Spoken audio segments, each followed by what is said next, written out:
ನಿಮ್ಮ ತೆಂಗಿನ ತೋಟದಲ್ಲಿ ಕಾಯಿಗಳ ಮೇಲೆ ಹಳದಿ ಮಚ್ಚೆ, ಉದ್ದ ಬಿರುಕುಗಳು ಕಾಣಿಸುತ್ತಿವೆಯಾ? ಎಳೆಯ ಕಾಯಿಗಳ ಮಧ್ಯದಲ್ಲೇ ಉದುರಿ ಬೀಳುತ್ತಿವೆಯಾ? ಹಾಗಾದರೆ ಈ ವಿಡಿಯೋ ನಿಮಗಾಗಿ.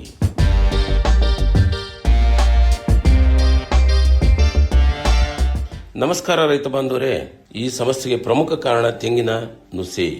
ಈ ಕೀಟ ಅಷ್ಟು ಸಣ್ಣದು ಅಂದರೆ ಕಣ್ಣಿಗೆ ಕಾಣೋದಿಲ್ಲ, ಆದರೆ ಇದರ ಹಾನಿ ಮಾತ್ರ ತುಂಬಾ ದೊಡ್ಡದು.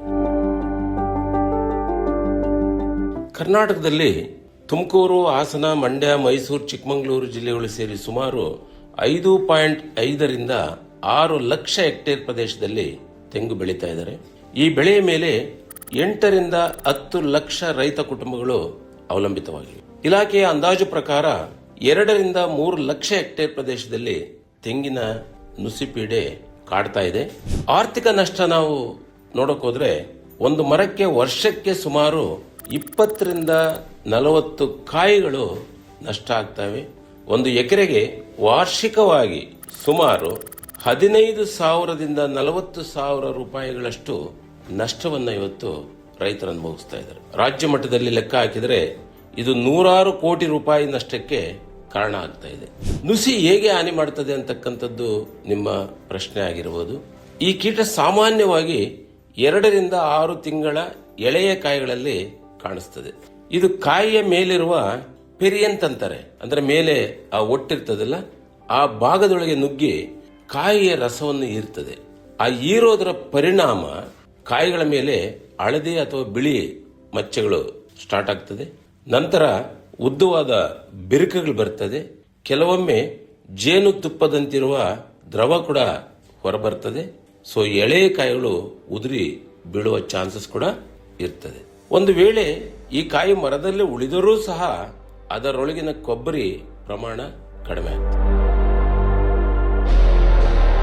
ಒಂದು ಪ್ರಮುಖ ಪ್ರಶ್ನೆ ನಮ್ಮಲ್ಲಿ ಮೂಡುತ್ತದೆ, ಎಷ್ಟೇ ಔಷಧಿ ಹೊಡೆದರೂ ಯಾಕೆ ನುಸಿ ಮತ್ತೆ ಮತ್ತೆ ಬರ್ತದೆ? ಕೆಲವು ತೋಟಗಳಲ್ಲಿ ಹಾನಿ ತುಂಬಾ ಹೆಚ್ಚಾಗಿರ್ತದೆ, ಕೆಲವು ತೋಟಗಳಲ್ಲಿ ಕಡಿಮೆ ಇರ್ತದೆ. ಇದಕ್ಕೆ ಮುಖ್ಯ ಕಾರಣ ಮಣ್ಣಿನ ಆರೋಗ್ಯ.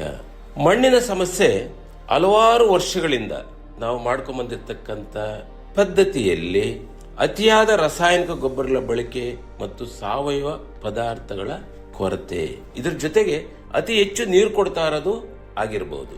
ಸೊ ಇದರ ಪರಿಣಾಮ ಏನಾಗಿದೆ ಅಂತಂದ್ರೆ ಮಣ್ಣಿನ ಸಾವಯವ ಇಂಗಾಲ ಕಡಿಮೆಯಾಗಿದೆ. ಬಹಳ ಬಹಳ ಮುಖ್ಯವಾದಂತ ಪಾಯಿಂಟ್ ಇದು. ಯಾವಾಗ ಸಾವಯವ ಇಂಗಾಲ ಕಡಿಮೆ ಆಗ್ತದೋ ಮಣ್ಣಿನ ಸೂಕ್ಷ್ಮಾಣು ಜೀವಿಗಳು ಸಹ ಕಡಿಮೆ ಆಗ್ತವೆ. ಆ ಮಣ್ಣಿನ ಆ ಜೀವ ವೈವಿಧ್ಯತೆ, ಸೂಕ್ಷ್ಮಾಣು ಜೀವಿಗಳು ಮತ್ತು ಎರೆಹುಳುಗಳು ಕಡಿಮೆ ಆದಾಗ ಮಣ್ಣು ತಂತಾನಾಗೆ ಗಟ್ಟಿಯಾಗ್ತದೆ. ಬೇರುಗಳ ಬೆಳವಣಿಗೆ ದುರ್ಬಲ ಆಗ್ತದೆ. ಒಂದು ಮರಕ್ಕೆ ಉತ್ತಮವಾಗಿ ಫಸಲು ಕೊಡಲಿಕ್ಕೆ ಬೇರುಗಳೇ ಬಹಳ ಮುಖ್ಯ. ಬೇರುಗಳೇ ದುರ್ಬಲ ಆದ್ಮೇಲೆ ನೀವಿನ್ನು ಯಾವುದನ್ನ ಅಲ್ಲಿ ಉತ್ತಮವಾಗಿ ಬರುತ್ತೆ ಅಂತ ಎಕ್ಸ್ಪೆಕ್ಟ್ ಮಾಡಲಿಕ್ಕೆ ಆಗತ್ತೆ. ಇದರ ಎಲ್ಲದರ ಪರಿಣಾಮ ಗಿಡಕ್ಕೆ ಪೋಷಕಾಂಶ ಸರಿಯಾಗಿ ಸಿಗೋದಿಲ್ಲ. ಬೇರುಗಳೇ ಅಭಿವೃದ್ಧಿ ಇಲ್ಲ ಅಂದ್ರೆ ಪೋಷಕಾಂಶಗಳು ಇದ್ರೂ ತಗೊಳ್ಲಿಕ್ಕಾಗಲ್ಲ. ಗಿಡದ ರೋಗ ನಿರೋಧಕ ಶಕ್ತಿ ಕಡಿಮೆ ಆಗ್ತದೆ. ಆ ಗಿಡಕ್ಕೆ ರೋಗಾಣುಗಳನ್ನ ರಕ್ಷಣೆ ಮಾಡಿಕೊಳ್ಳುವಂತ ಶಕ್ತಿ ಇಲ್ಲದೆ ಇರೋದೇ ರೋಗ ನಿರೋಧಕ ಶಕ್ತಿ ಅಂತ ನಾನು ಹೇಳ್ತೀನಿ. ಅಂತ ಗಿಡಗಳ ಮೇಲೆ ನುಸಿ ಮತ್ತು ರೋಗದ ದಾಳಿ ಹೆಚ್ಚಿರ್ತದೆ. ಯಾವುದು ರೋಗ ನಿರೋಧಕ ಶಕ್ತಿ ಕಡಿಮೆ ಇರುತ್ತೋ ಅದರ ಮೇಲೆ ಇದರ ದಾಳಿ ಕೂಡ ಹೆಚ್ಚಿರ್ತದೆ. ರೈತರಿಗೆ ಪರಿಹಾರ ಏನು ಅಂತಕ್ಕಂಥದ್ದು ಪ್ರಶ್ನೆ ಬರ್ತದೆ. ಪರಿಹಾರ ಏನು? ಸೊ ಮೊದಲನೇದಾಗಿ ಮೂಲಭೂತವಾಗಿ ಆಗ್ಬೇಕಾರದು ಮಣ್ಣಿನ ಆರೋಗ್ಯವನ್ನ ಸುಧಾರಿಸಬೇಕು. ಸೊ ಮಣ್ಣಿನಲ್ಲಿ ಸಾವಯವ ಇಂಗಾಲ ಹೆಚ್ಚಿಸುವುದು ತುಂಬಾ ತುಂಬಾ ತುಂಬಾ ಮುಖ್ಯವಾಗಿದೆ. ಸೊ ಇದರಿಂದ ಸಾವಯವ ಇಂಗಾಲವನ್ನು ಹೆಚ್ಚಿಸಿದರೆ ಪೋಷಕಾಂಶಗಳ ಲಭ್ಯತೆ ಹೆಚ್ಚುತ್ತದೆ. ಬೇರುಗಳು ಗಾಢವಾಗಿ ಆಳವಾಗಿ ಬೆಳೀತವೆ. ಮಣ್ಣು ನೀರನ್ನು ಹೆಚ್ಚು ಹಿಡಿದಿಟ್ಟುಕೊಳ್ಳುವಂತ ಶಕ್ತಿ ಹೆಚ್ಚಾಗ್ತದೆ. ಸೂಕ್ಷ್ಮಾಣು ಜೀವಿಗಳ ಚಟುವಟಿಕೆ ಹೆಚ್ಚಾಗ್ತದೆ. ಎರೆಹುಳುಗಳು ಚಟುವಟಿಕೆನೂ ಹೆಚ್ಚಾಗ್ತದೆ. ಗಿಡದ ರೋಗ ಮತ್ತು ಕೀಟ ಎದುರಿಸುವಂತ ಅದ್ಭುತವಾದ ಶಕ್ತಿ ಆ ಗಿಡಕ್ಕೆ, ಆ ಮರಕ್ಕೆ ಬರ್ತದೆ. ಸೊ ಹಾಗಾದ್ರೆ ಮಣ್ಣನ್ನು ಯಾವ ರೀತಿ ಪುನರುಜ್ಜೀವನಗೊಳಿಸ್ತಕ್ಕಂಥದ್ದು ಅಂತ ಒಂದು ದೊಡ್ಡ ಪ್ರಶ್ನೆ ಬರ್ತದೆ. ಯೂರಿಯಾ ಹಾಕ್ಬೇಕಾ, DAP ಹಾಕ್ಬೇಕಾ ಅಂತಕ್ಕಂಥ ಹಲವಾರು ಪ್ರಶ್ನೆಗಳು ಬರ್ತದೆ. ಸ್ನೇಹಿತರೆ, ಬಹಳ ಸರಳ. ಮಣ್ಣನ್ನು ಪುನರುಜ್ಜೀವನಗೊಳಿಸೋದಂತಂದ್ರೆ ಮಣ್ಣಿನಲ್ಲಿ ಜೀವ ವೈವಿಧ್ಯತೆಯನ್ನ ಸೃಷ್ಟಿ ಮಾಡುವಂತ ಒಂದು ವಿಧಾನ ಆಗಿರ್ತದೆ. ಸೊ ಇದಕ್ಕೆ ಇಡೀ ದೇಶದಲ್ಲಿ ಹೆಸರಾಗಿರ್ತಕ್ಕಂಥ ನಂಬರ್ 1 ಜೈವಿಕ ಒಳಸುರಿ ಯಾವುದು ಅಂತ ನಾನು ಹೇಳೋದಾದ್ರೆ ಅದು ಡಾಕ್ಟರ್ ಸಾಯಿಲ್ ಜೈವಿಕ ಒಳಸುರಿ ಆಗಿರ್ತದೆ.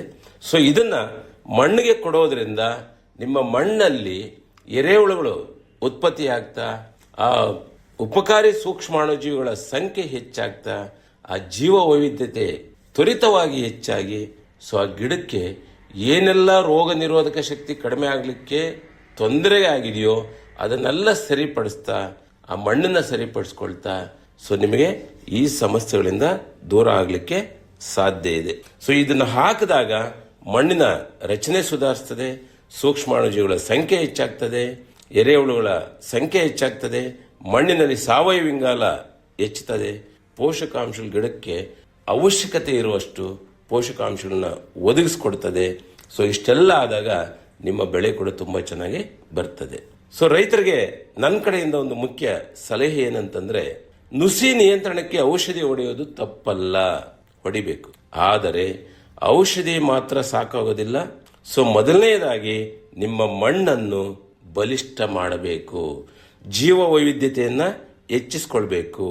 ಮಣ್ಣು ಬಲವಾದರೆ ಗಿಡ ಬಲವಾಗುತ್ತದೆ, ಗಿಡ ಬಲವಾದರೆ ಕೀಟ ಮತ್ತು ರೋಗದ ಹಾನಿ ಸಹಜವಾಗಿ ಕಡಿಮೆ ಆಗ್ತದೆ.